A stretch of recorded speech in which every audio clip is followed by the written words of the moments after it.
Once you're ready to begin your research, you will need to keep track of your work. Logging your research will ensure that you don't miss sources and that you can explain your research strategy, which lawyers are often asked to do.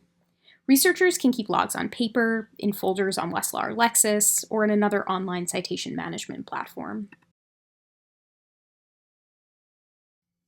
Tracking on paper or in an Excel spreadsheet is the easiest way to create a quick and customizable research log. There are several things it's important to take note of. First is the date on which you perform the search. This is important for a few reasons. Cases are constantly being added to research databases, so if you note the date of your search, you'll be able to tailor future searches and update to supplement your results. Also, cases decided and published after your search may affect the validity of the cases in your result set, so you'll want to know when you last looked at them. Finally, if you're using a platform like Westlaw or Lexis and you want to find previous results, knowing the date of the search may help you to navigate your user history. You may be searching over a period of time. Noting the keywords, topics, and key numbers you've searched will help to prevent you from forgetting what you've already done and rerunning the same search. Keeping track of your strategy will also help you to refine your search strings to get better results and to explain your decisions to those you'll present your research to. Once you find sources, noting the citation will allow you to return to them easily for later review. If you're saving the sources to a foldering system, you may want to indicate where you saved it, particularly if you're using multiple platforms to search. If you hope to return to a source or a question at a later time, it can be useful to make a note of that while it's on your mind, so you don't forget later. Both Westlaw and Lexis offer an option to save materials you find to folders that you create. For an example, we'll use a search about how legal research relates to a lawyer's ethical responsibilities under the ABA Model Rules of Professional Conduct. Let's take a look at how to create folders in Westlaw and save a document or a search. Let's search for legal research and rules of professional conduct and professionalism and diligence.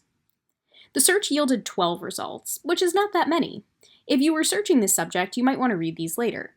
So we'll click on Select All and add them to a folder we're going to create on legal research and professionalism. You can also save a document such as a case or a journal article directly by clicking on the folder icon. Your folders are easy to access under the Folders tab on the home page. Now let's look at the same search in Lexis. You'll notice that the placement and controls are very similar across the two platforms. Here you can select the folder icon to save your list of search results, or check individual cases to add specific items to your folder. Here we will create our new folder and save our result list. Again, here's our sample article. Notice the folder icon in the top left corner that will allow us to quickly save our item. In Lexis, you will access your folders under the More button. In recent years, a number of independent solutions have been developed to allow academic researchers to track their work and maintain lists of resources. Some platforms, such as Zotero, EndNote, Mendeley, or RefWorks, might be useful if you're working on a long-term project that will require a lot of research. These are good tools that will keep your research well organized. Please note, however, that none of these platforms are a substitute for doing your own proper Blue Book citations. To learn more about them, check out our research guides. No matter how you do it, make sure that you capture and record your research process. You'll be glad that you did. If you have any questions, ask us.